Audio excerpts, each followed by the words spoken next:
Et salut à tous, ici c'est Shirua et on se retrouve comme promis pour un live test, pour un vidéo test sur le personnage qui est sorti aujourd'hui, c'est-à-dire le grand pop Xion.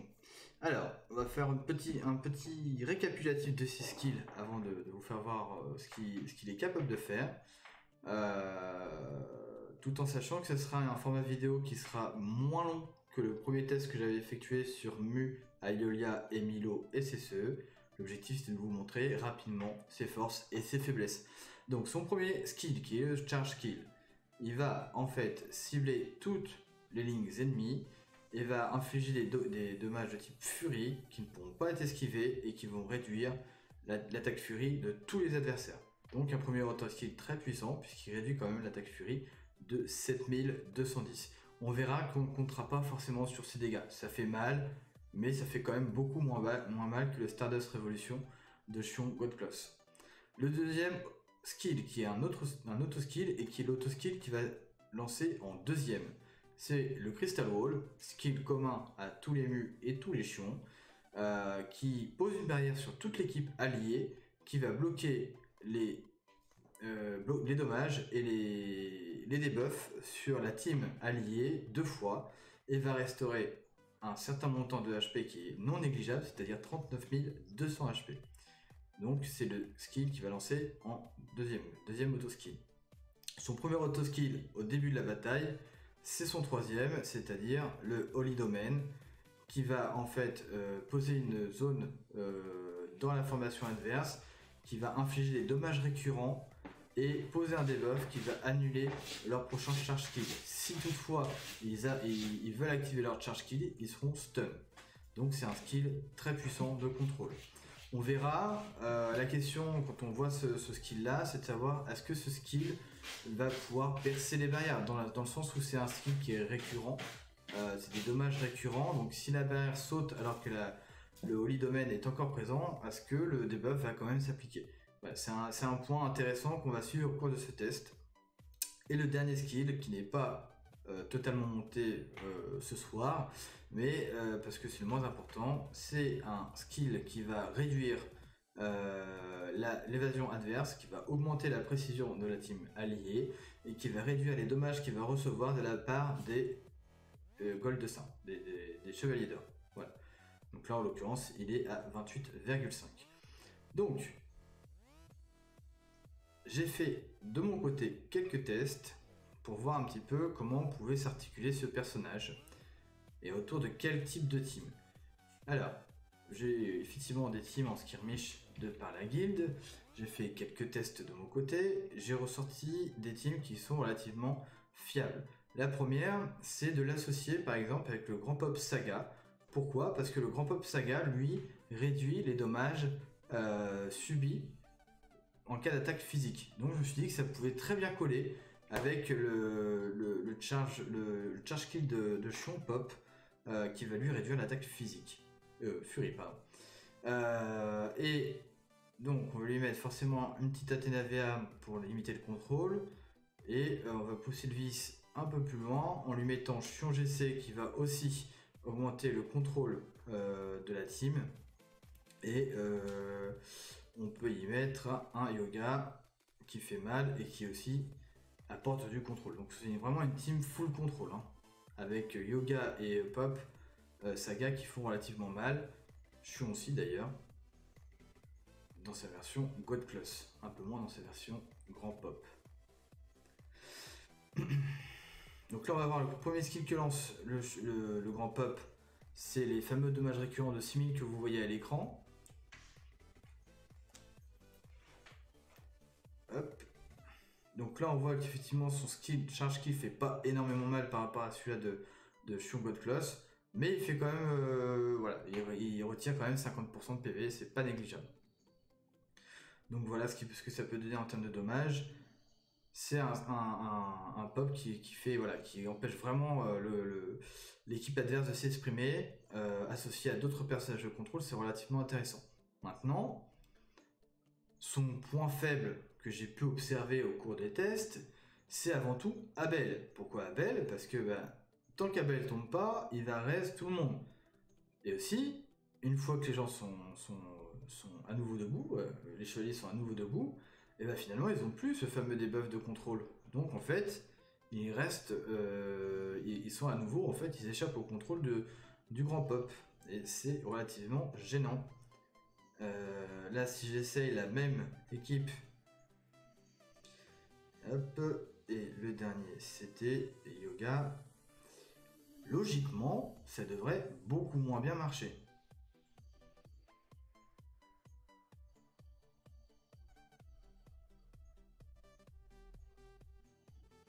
Déjà, par rapport à ce que je disais tout à l'heure, on s'aperçoit que le Holy Domain ne fonctionne pas en cas de bouclier. Voilà, là ce qu'on voit, les petits debuffs qu'on voit au-dessus de la tête, c'est les debuffs que pose Sion GC.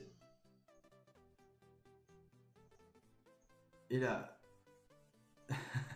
c'est pas de chance, parce que là pour le coup, Abel il est tombé, mon équipe est pleine, et là ça devrait plutôt bien se passer et très bien se terminer. Dans une autre circonstance, ça se passe beaucoup moins bien. Alors faire un test quand même, parce que à chaque fois que je veux la démontrer ainsi, ça ne fonctionne pas. C'est sans doute lié à l'aléa en fait de l'annulation des debuffs de Athena V1, puisqu'elle a 48% de chance d'annuler les effets de contrôle sur ma team. Donc ça veut dire que j'ai quand même une chance sur deux de prendre un contrôle. Donc suivant le personnage qui est contrôlé ou pas contrôlé, les résultats varient. Tac. Tac. Le pop. Athéna. Et Sion GC. On y retourne. Je vais réussir à vous démontrer qu'il a quand même des points faibles ce grand pop. C'est pas possible.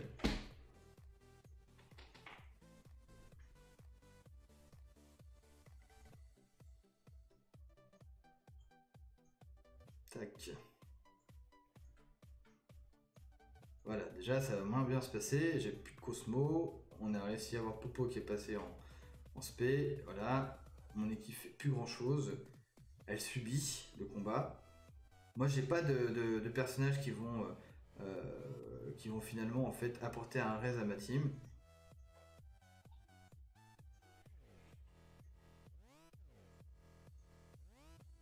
Et ça tient assez bien le chèque au final.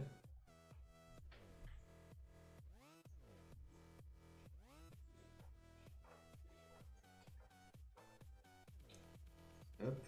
Une fois qu'en fait le grand pop est lancé, derrière, voilà, en termes de dégâts, ça fonctionne plutôt bien, hein, parce que l'enchaînement des skills de contrôle et son heal de Crystal Wall, il fonctionne relativement bien. Là, en fait, effectivement, on s'aperçoit que Saga Pop, il fait énormément de dégâts, et lui aussi, par intermédiaire de son premier auto-skill, Holy Domain, une fois qu'il n'y a plus le bouclier, il n'y a plus rien qui se passe, parce que, voilà. Maintenant, ça reste quand même un personnage qui est relativement fragile.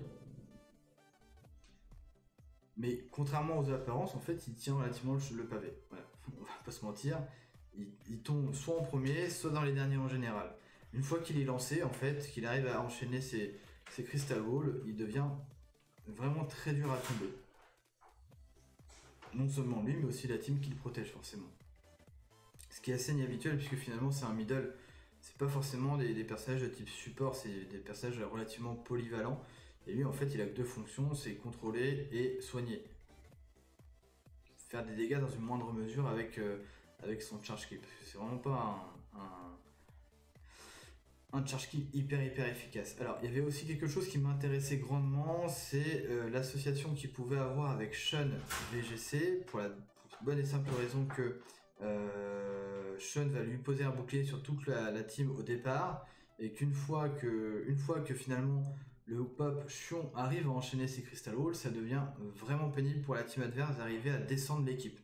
Donc j'étais parti sur cette base là. J'en avais rajouté un autre, je crois que ça devait être un personnage de contrôle, potentiellement Popo ACE. Je crois que c'était Abel. On essaiera après avec Abel. Je crois que c'était Abel, il me semble. Ce que le problème dans cette équipe-là, c'est que logiquement, voilà, Hades ACE ne part pas en spé parce qu'il est totalement debuff par les autres personnages à cause de Popo ACE, justement, de la team adverse. Et là, bim. Donc c'est ce qui crée en fait le problème dans cette team là, c'est le fait que Hades ne parte pas en spé. Il partirait en spé, ça se passerait autrement. Pas se mentir. Et là, il sert juste de poteau en fait. Il reçoit les attaques adverses et il fait pas grand chose. Et je crois que j'avais essayé pas avec Popo ACE, mais plutôt avec Abel. Justement pour avoir un raise aussi de mon côté. Pas me retrouver sans personnage à côté. Donc voilà, hein, c'est pas une équipe qui est. Chion, enfin, le grand pop Chion n'est pas invincible. Il tombe aussi, comme tout le monde. C'est un personnage vraiment qui est axé contrôle dans la méta actuelle. Hein, puisque avec les Athéna et les Sean VGC, trouver des personnages contrôle, c'est relativement compliqué. Alors, j'ai dit que j'avais mis Abel et Yoga. Donc, j'ai mis 3 auras qui vont permettre de bénéficier du skill de Sean VGC, le dernier skill de Sean VGC qui va empêcher les effets de contrôle sur ma team.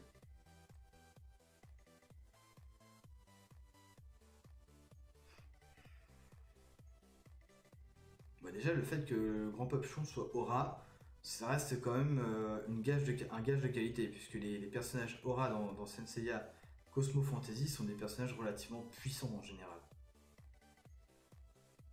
Bon, si j'ai mon Abel qui tombe, ça va faire mal.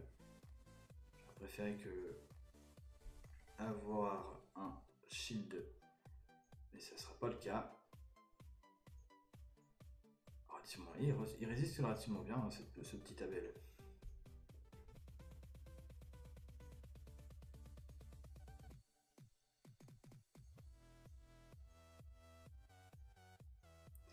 Là, ce qui est pénible en fait dans cette histoire-là, c'est les.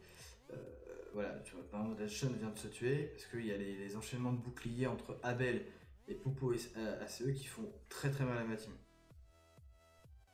J'ai fini par le tuer, cet Abel finalement, mais bah, c'est long. Et pendant qu'il tombe, bah, j'ai sa team qui me ravage la mienne.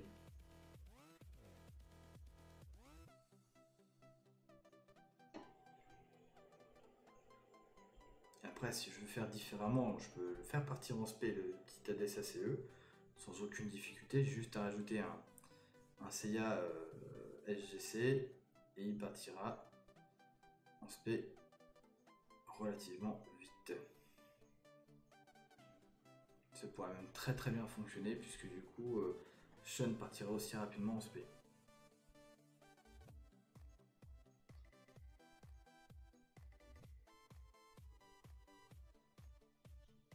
Donc là déjà, avec un Hades qui devient invincible, qui va attirer la team adverse.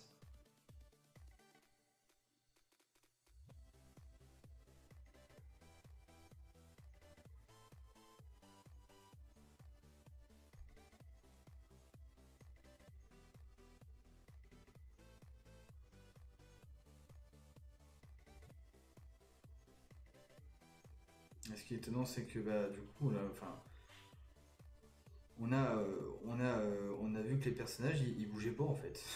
C'est rigolo. Bon, logiquement, Hades tout seul devrait s'en sortir contre Chion. Voilà. Mais là, pour le coup, le combat, je comprends pas. Les personnages ils bougent plus au bout d'un moment, ils se regardent. Et c'est Hades qui. Enfin, je sais pas, ils doivent regarder Hades ACE, faire le boulot, ils aiment bien. Hop. Ils doivent l'applaudir en fait. Ils sont subjugués par son pouvoir. Bon. En tout cas, ça fonctionne aussi avec Sean. Donc c'est un personnage en fait qui est facilement adaptable dans les teams. J'avais fait aussi un test avec de Hylia SSE qui fonctionnait aussi très très bien. Alors le SSE Hylia, on en connaît un petit peu plus sur lui puisqu'on fait que c'est un personnage qui fonctionne très bien avec les personnages de type auto-skill qui sont passés en fait les auto-skills qui remplacent les attaques standards. Donc on peut très bien l'associer ainsi avec ces personnages là puisque Sean a son attaque basique qui est remplacée par un auto-skill, Yoga aussi, et puis après l'idée c'est que Pop Chion puisse enchaîner son Holy Domain et son Crystal Wall assez rapidement.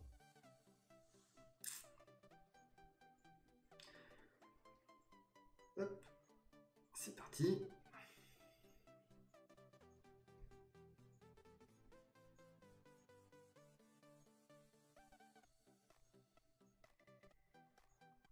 Donc là, voilà, ça tourne très très vite.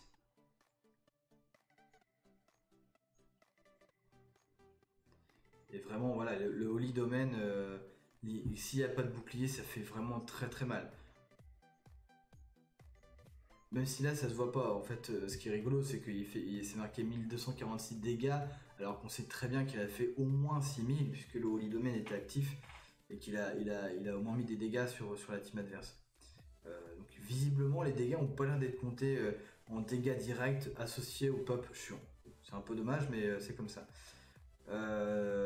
Donc voilà, les petites teams que je pouvais vous montrer avec le grand pop chiant. Pour conclure sur ce personnage, on va avoir en fait sa grosse force qui est le contrôle de la team adverse et notamment des charge kills. Des charge kills qui peut être très bien l'annulation du Popo ACE qui est relativement chiant à contrôler, en tout cas dans la team adverse. On va avoir aussi une de ses forces qui est le heal. Quand il arrive à enchaîner ses Crystal Wall, il devient vraiment casse-pied pour la team adverse pour tomber l'ensemble de la team dans sa globalité. On va avoir également des faiblesses pour ce personnage-là. La première faiblesse, c'est la présence de bouclier, puisque son Holy Domain n'est pas perce barrière, ce qui veut dire que avec un Shun VGC par exemple, son premier skill ne sera pas actif. Il faudra vraiment en fait attendre que le combat s'avance dans la durée et qu'il renchaîne à nouveau sur cet auto skill là pour qu'il soit actif. Le dernier point, c'est effectivement Abel qui, s'il n'est pas tué rapidement dans une team, va ressusciter les personnages et donc annuler les debuffs qui étaient potentiellement actifs sur le personnage avant qu'il meure. Donc voilà, c'est pour l'instant les seuls points forts et les seuls points faibles que j'ai pu trouver à ce personnage-là. C'est un personnage qui est relativement résistant, contrairement à ce qu'on pourrait croire de prime abord. Par rapport à ses stats de défense, soit il tombe en premier, soit il tombe dans les derniers. Donc ça veut dire qu'il faut vraiment arriver à le coupler avec des personnages qui vont lui permettre de survivre et d'apporter vraiment sa pierre à l'édifice au niveau du support. Il fonctionne visiblement très très bien avec Saga Pop. Voilà, donc on peut jouer en dual Pop finalement avec son successeur qui l'a tué. Voilà, c'est à peu près ce que j'ai pu ressentir sur cette phase de test qui a duré depuis 1 heure. Je suis dessus pour pouvoir vous montrer un petit peu ses fonctionnalités. Donc on le répète, il a un premier auto-skin qui va être le Holy Domain, qui ne va pas fonctionner s'il y a un bouclier sur la team adverse, mais qui pourra fonctionner plus tard et qui annule les charge kills et qui contrôle très très bien la team adverse. Donc ça veut dire que si vous mettez s'il y a une Athéna en face, c'est tout bénéf pour vous puisque vous pouvez très bien l'aligner et il va directement en fait contrôler la team adverse. Et ensuite il va poser son Crystal Wall qui va apporter du heal et une barrière à lier qui n'est pas négligeable. Son charge kill fait relativement mal, mais pas aussi mal que le fait le Chion GC, mais il a l'avantage de debuff l'attaque furie adverse. Voilà, c'est pour ça qu'il s'associe vraiment très bien avec le Pop Saga, puisque le Pop Saga lui va debuff l'attaque physique de la team adverse. Et voilà, donc ça sera tout pour ce soir pour ma part. Je vous souhaite à tous une bonne soirée et je vous dis à très bientôt sur une nouvelle vidéo qui sera consacrée au Star Heal, puisque je me suis aperçu en faisant le tour de ma guilde que certains Star Heal étaient très mal remplis, donc d'expliquer, de revenir un petit peu sur le concept du Star Heal, comment le remplir, comment monter ses étoiles pour pouvoir progresser après. Le Star Heal est devenu vraiment très important dans le jeu et c'est pour ça que je voulais revenir dessus. Je vous souhaite à toutes et à tous une bonne soirée et je vous dis à très bientôt. Ciao ciao.